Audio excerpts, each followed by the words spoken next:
there any relevance of native speaker norms? That's a question for TEFLologists. Is it better to focus on form or to focus on forms? That's a question for TEFLologists. If you use a textbook, is your classroom authentic, or should your approach be more learner-centric? From feedback to learner autonomy, we'll discuss it all on TEFLology. Welcome back to the TEFLology Podcast, a podcast all about teaching English as a foreign language and related matters.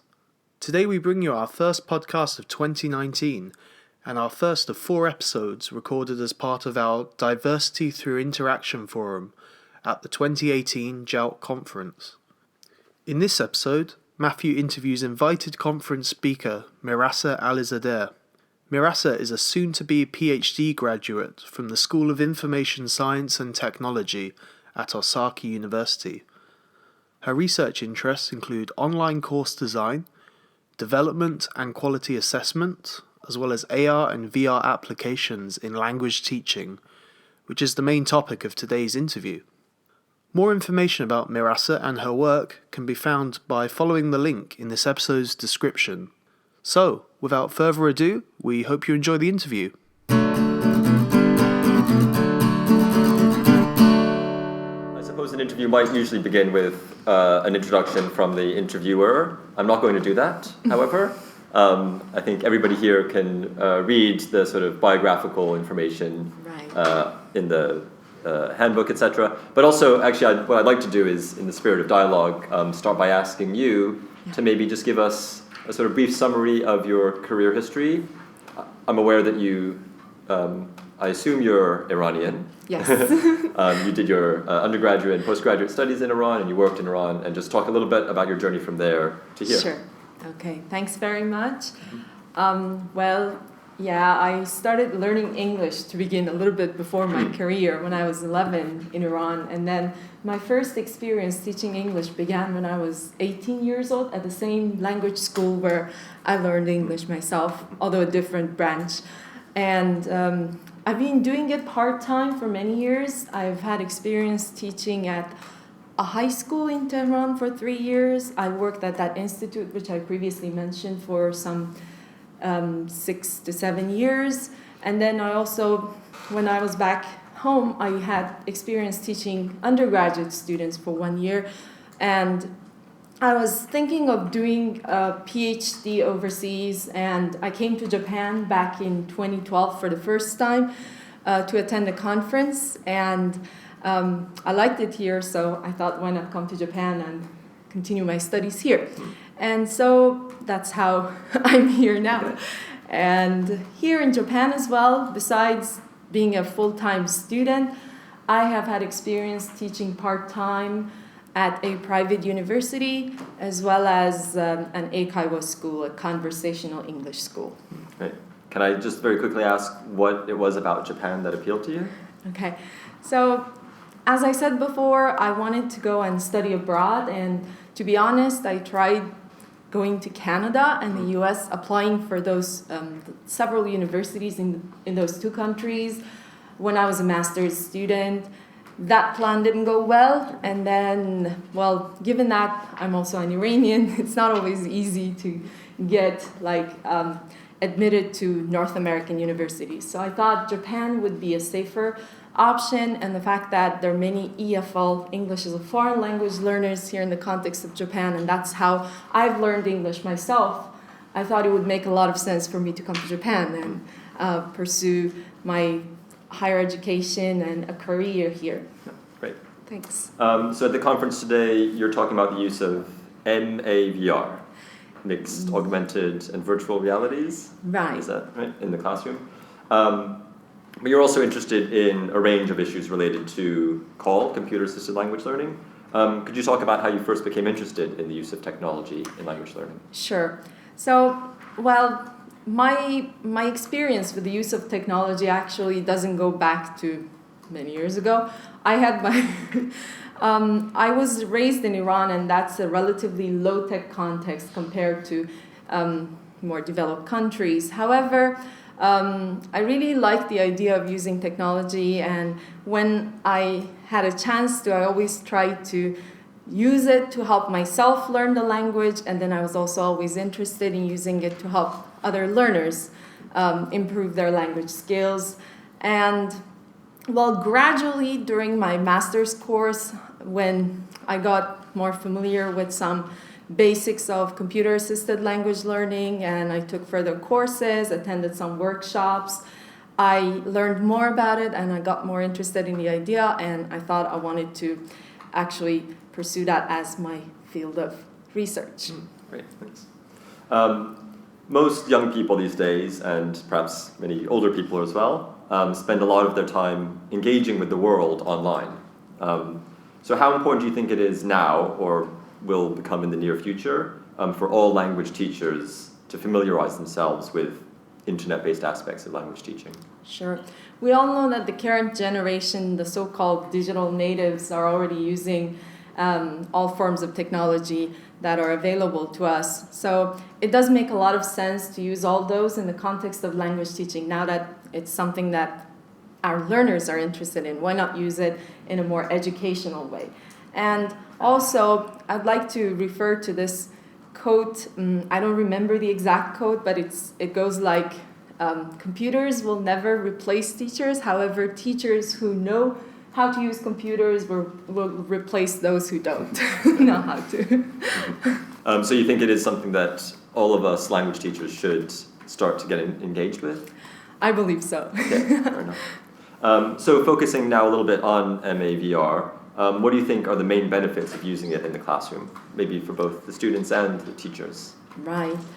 So a lot of our students are already using different forms of augmented reality and virtual reality in entertainment. Like when they're gaming, they might be already using headsets, or the most well-known AR game these days, Pokemon Go, is attractive to all teenagers and all young people. So they know a lot about it, and they have lots of experience with it when it comes to gaming and the area of entertainment. However, especially in the context of Japan, they may not really be familiar with using different forms of technology for self-teaching themselves a language, or for using it to improve their language skills. So I believe that with some guidance and some help from the side of the teachers, the students would be better able to use those in the context of language learning, as well as being able to get engaged and involved in the process of learning, because a lot of these technologies are quite attractive to people of this current generation. The conference theme this year is diversity and inclusion. So what are some ways that MAVR can promote diversity and inclusion? Sure. There is actually some work having been done already in the area of social justice and how you can integrate that into your classes using virtual reality. For instance, I know several researchers who've been using virtual reality to take students to war-torn areas, like to show them what the situation of refugees is like. And a lot of these, I believe, would open our students' eyes to things they would not probably be experiencing directly in their own context. So living in Japan, a country which is quite at peace, they may never think about what the life of a refugee or somebody who's affected by war would be like. So I believe that in a sense it's quite inclusive, and it makes your class more diverse by not just exposing the students to what they see around them, but also bringing into class other worlds which our students would not really be able to directly access. Maybe could you give us just maybe a few common examples or interesting examples of how it is actually used in the classroom? So a very simple example would be the use of 360-degree photos. In case of like refugees or war-torn areas, I know that some activists and some people have already made these photos. Those who've been at the sites have taken those photos or spherical videos, and they have created the content the teachers have used that content. Well, maybe that content in the first place was not meant to be used in language classes, but a lot of teachers who are into social justice and into getting their students familiar with all these like world issues and getting their students more globalized, they actually have started using those in their classes, and they have found out that the students react in very interesting ways to them, especially, like I said, in contexts like Japan, where students may not really be exposed to those experiences. Okay. Having never used this type of technology in the classroom, I'm just curious, like, how does it actually, are students So speaking while they're using the headset? Or a lot of times, in case of like social justice type of use of VR in the classroom, you would use your mobile devices and really simple, inexpensive VR headsets, like Google Cardboard, for instance, which you can buy at less than 1,000 yen, and then you would insert your smartphone into it and be able to get a circular or spherical view of where the site where the photo was taken actually.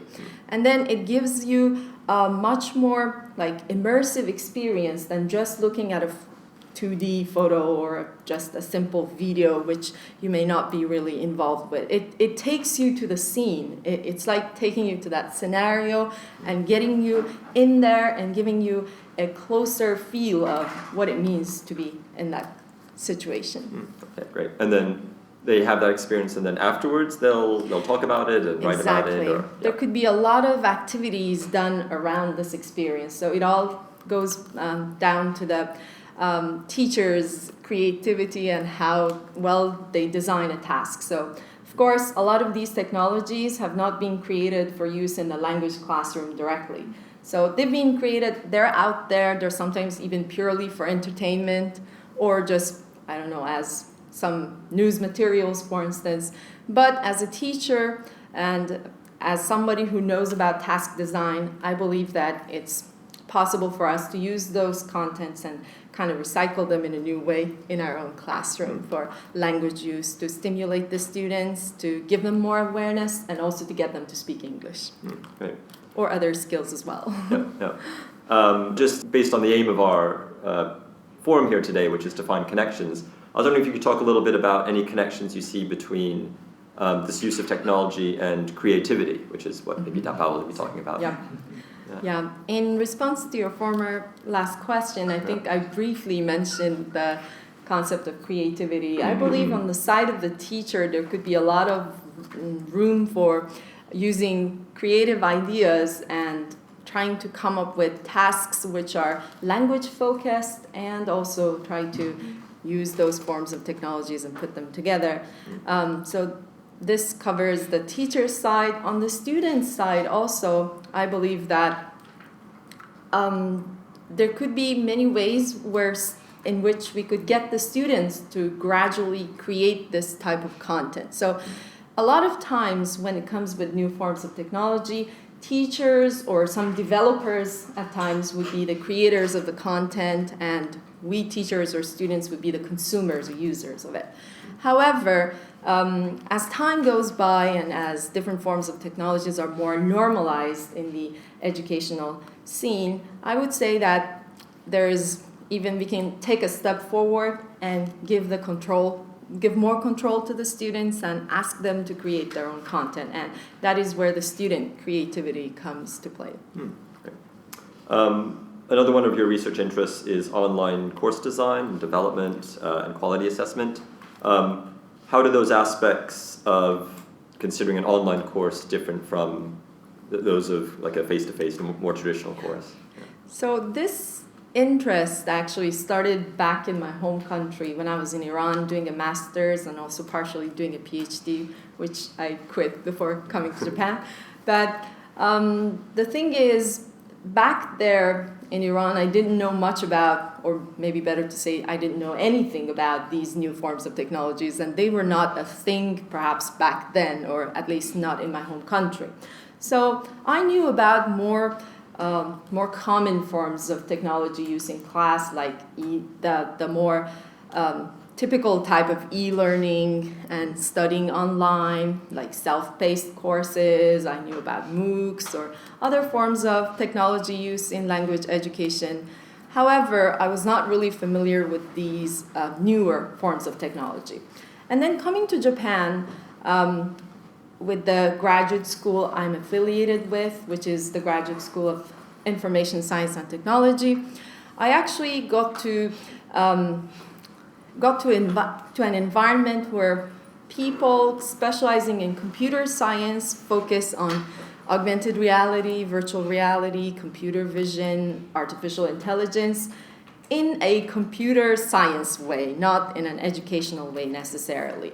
But then looking at what they do and trying to mix in with more with them, I found that and also reading the literature, I found that there are actually ways to combine these, and maybe many language teachers have not yet had the chance to enter conversation or have a conversation with people from other fields. And I have had that chance, so maybe it's my duty, it's my responsibility to start looking into that and then start disseminating it to others. And so that's how I got to meet other researchers gradually within JALT who had similar interests, and we have even started our own special interest group, and we engage in research related to MAVER. Yeah. Okay, great. So maybe that's an aspect of how your interest has fed into your professional development. Yeah.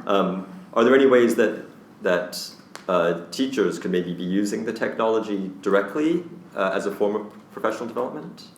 Yes, I believe there are many courses and many programs on professional development and teacher training that are using technology. I personally know one of the teacher trainers based in Cambridge, Paul Driver, who uses even VR to actually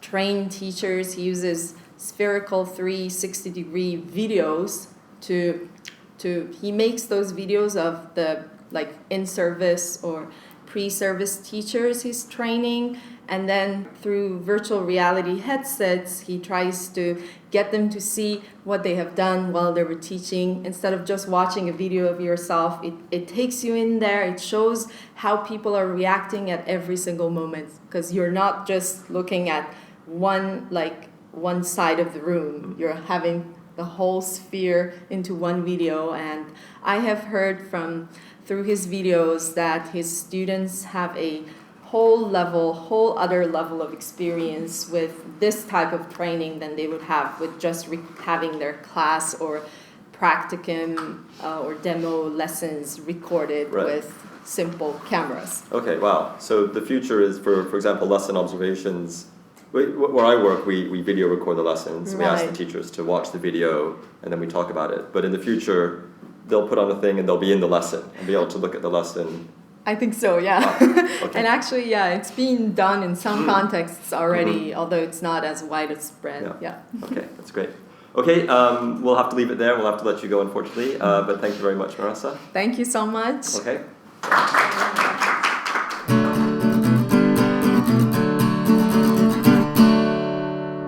Thank you very much for listening today, and we'd like to thank Mehrasa for taking part in our forum. As always, you can contact us in a number of different ways. Feel free to send us an email at TEFLology@gmail.com, follow us on Twitter @TEFLology, like us on Facebook, or subscribe to our YouTube or WordPress page at TEFLology-podcast.com. If you like our show, please consider rating and reviewing us on iTunes or sharing the word of our podcast with your colleagues. If you'd like to support our show, please consider purchasing Podcasting and Professional Development, a guide for English language teachers, available in ebook or paperback from Amazon. All profits made from book sales will be used to continue making our show. We will return again next week with the second installment from our forum, an interview with Professor Dat Bao. So, goodbye, and thank you very much for listening.